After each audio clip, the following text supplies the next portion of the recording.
Welcome to healthy food kitchen. இன்றைக்கி நம்ம சாம்பார் மிளகாத்தூள் எப்படி அரைக்கிறதுன்னு பார்ப்போம். அதுக்கு 1 கிலோ மல்லி வாங்கியிருக்கேன். மல்லி வந்து 2 மல்லி இருக்குது. கருப்பு மல்லின்னு சொல்லுவாங்க, வெள்ளை மல்லி 2 இருக்குது.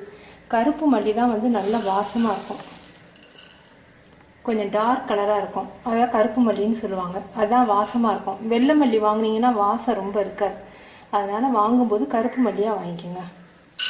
மல்லி 1 கிலோ, அதாவது தனியா 1 கிலோ. மிளகா வந்து நான் 3/4 கிலோ போட்டிருக்கேன். குண்டு மிளகா இருக்கு இல்லையா, அந்த குண்டு மிளகா வந்து ரொம்ப உரைக்கும், அது வாங்கினீங்கன்னா அரை கிலோ போதும். 1 கிலோ மல்லிக்கு நான் 3/4 கிலோ மிளகா. இது நீல மிளகா, இந்த மிளகா வந்து 3/4 கிலோ போடணும். குண்டு மிளகாயாண்டா அரை கிலோ போதும். அரிசி பச்சரிசி வந்து கெட்டித்தன்மை கொடுக்கும், அதனால் பச்சரிசி 100 கிராம், துவரம்பருப்பு 100 கிராம், சீரகம் 50 கிராம், மிளகு 25 கிராம், மஞ்சள் கொஞ்சம், விரலி மஞ்சள், வெந்தயம் வந்து ஒரு 20 கிராம், பெருங்காயம் வந்து 1 ஸ்பூன். நீங்கள் கடலைப்பருப்பு ரொம்ப கெட்டியாக எங்களுக்கு குழம்பு வேணும் அப்படின்னு நினச்சிங்கன்னா, நம்ம பருப்பு தண்ணி வேறு ஊற்றுவோம் இல்லையா, அதனால் நான் கடலைப்பருப்பு சேர்க்கல. சில பேர் கடலைப்பருப்பும் போடுவாங்க. அப்படி கடலைப்பருப்பு போட்டிங்கன்னா நீங்கள் 50 கிராம் போட்டுக்கலாம். நான் போடலை. இதை தனித்தனியாக நம்ம வந்து கடாயில் வறுக்க போகிறோம். எல்லாத்தையும் வெறும் கடாயில், ஆயில் தேவையில்லை. மிளகாய்க்கு மட்டும்தான் நம்ம ஆயில் போட போகிறோம். மிளகாய்க்கு ஆயில் போடுறதுக்கு காரணம் காரத்தன்மை அதிகமாக இருக்கிறதுனால, ரொம்ப கார வடை வரக்கூடாதுங்கிறதுக்காக நம்ம ஆயில் சேர்த்துக்குவோம் மிளகாய்க்கு மட்டும். வீசிங் ப்ராப்ளம் இருக்கிறவங்க மிளகாயை வறுக்கக்கூடாது, தும்மல் கிளம்பி வீசிங் அதிகமாகிடும். நான்ஸ்டிக் இந்த மாதிரி வறுக்கிறதுக்கு, வெறும் கடாயில் வறுக்கிறதுக்கு நான்ஸ்டிக் யூஸ் பண்ணாதீங்க, கெடுதல்.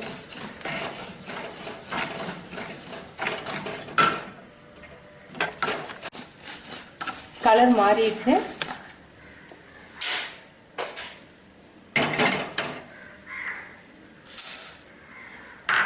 ஒவ்வொன்றா தனித்தனியாக வறுத்து ஆற விடுங்க. மொத்தமாக ஒரே பிளேட்டில் கொட்டி வச்சிங்கன்னா அடியில் இருக்கிறதுலாம் வேர்த்து பிளேட்டில் ஒட்டிக்கும், அப்புறம் வண்டு வந்துடும். இது வந்து நான் சொன்ன அளவு வந்து 4 பேர் இருக்க ஃபேமிலிக்கு 6 அல்லது 7 மாதத்துக்கு வரும். வண்டு வராமல் இருக்கணும், அதுக்காக தான் நம்ம வந்து இந்த மாதிரி வறுக்கிறோம். அதோட வறுக்கும்போது நல்ல வாசமும் வரும். மிளகாத்தூள் வந்து நல்ல வாசமாக இருக்கும். நல்ல வாசம் வந்துருச்சு, இறக்கிடலாம் நம்ம. இப்போ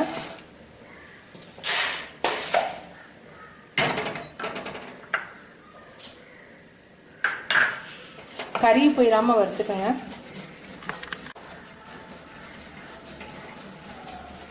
கட்டி பெருங்காயமாக இருந்தால் நீங்கள் சட்டியில் போட்டு வதக்கணும். நான் வந்து தூள் பெருங்காயம் தான் போடுறேன். அதனால் அடுப்பு அமர்த்தின பிறகு பெருங்காயத்தையும் இதில் லேசாக கொட்டி அந்த சூட்டுக்கே வெந்துடும். இப்போ அடுப்பு அமர்த்திட்டேன், அதில் பெருங்காயத்தை சேர்த்துக்கிறேன். இப்போ இதை எடுத்துடலாம்.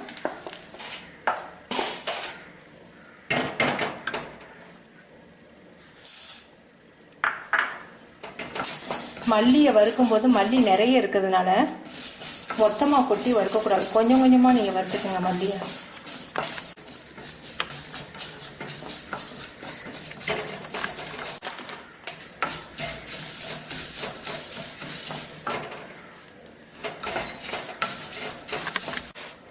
இதில் மல்லி மஞ்சள் எல்லாமே கலந்துருக்கேன். இந்த அளவுக்கு மேலே ஒரு பாத்திரத்தில் கலக்கக்கூடாது. திரும்ப சூடாக இருக்கும்போது அடியில் இருக்க எல்லாம் வந்து ஈரமாக போய் வேர்த்து ஈரமாக போயிடும். ஆற வைக்கணும். மல்லியை கொஞ்சம் கொஞ்சமாக நீங்கள் வறுத்துக்கோங்க. இப்போ மிளகாய்க்கு மட்டும் கொஞ்சமாக எண்ணெய் விடுறேன். மிளகா நல்லா செவந்து வரும் ஒன்று, 2வது கலர் நல்லா கொடுக்கும் சாம்பார் தூளுக்கு, அதுக்காக வந்து எண்ணெய் விடுறேன். இன்னொன்று ரொம்ப காரம் வரும், இந்த எண்ணெய் ஊற்றும் போது காரம் குறையும். வீசிங் இருக்கிறவங்க வீட்டில் இருந்தாங்கன்னா அப்போ நீங்கள் மிளகா வந்து வறுக்காதீங்க. வறுத்தீங்கன்னா வீசிங் இருக்கிறவங்களுக்கு தும்மல் கிளம்பி ரொம்ப வீசிங் வந்துடும். நீங்கள் வறுக்கும்போது துணியை கட்டிக்கிட்டு, மூக்கில் துணியை கட்டிக்கிட்டு நீங்கள் வறுக்கலாம்.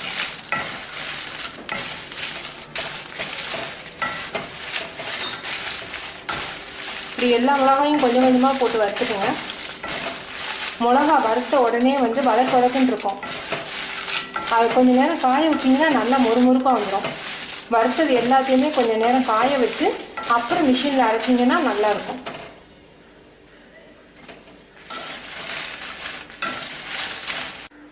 மிளகாய்க்கு வந்து காம்பை நறுக்கிடணும். காம்பை நறுக்கும்போது இந்த தூர் பகுதியை விட்டுட்டு நான் காம்பை மட்டும் நறுக்கணும். தூரையும் சேர்த்து கட் பண்ணிட்டீங்கன்னா விதையெல்லாம் கொட்டி போயிடும். விதை கொட்டி போயிடுச்சுன்னா உங்களுக்கு மிளகா உரைக்காது. விதை கொட்டி போகாமல் காம்பை மட்டும் கட் பண்ணிவிட்டு இந்த மாதிரி வறுத்து போட்டு காய போட்டு அப்புறம் அரைங்க.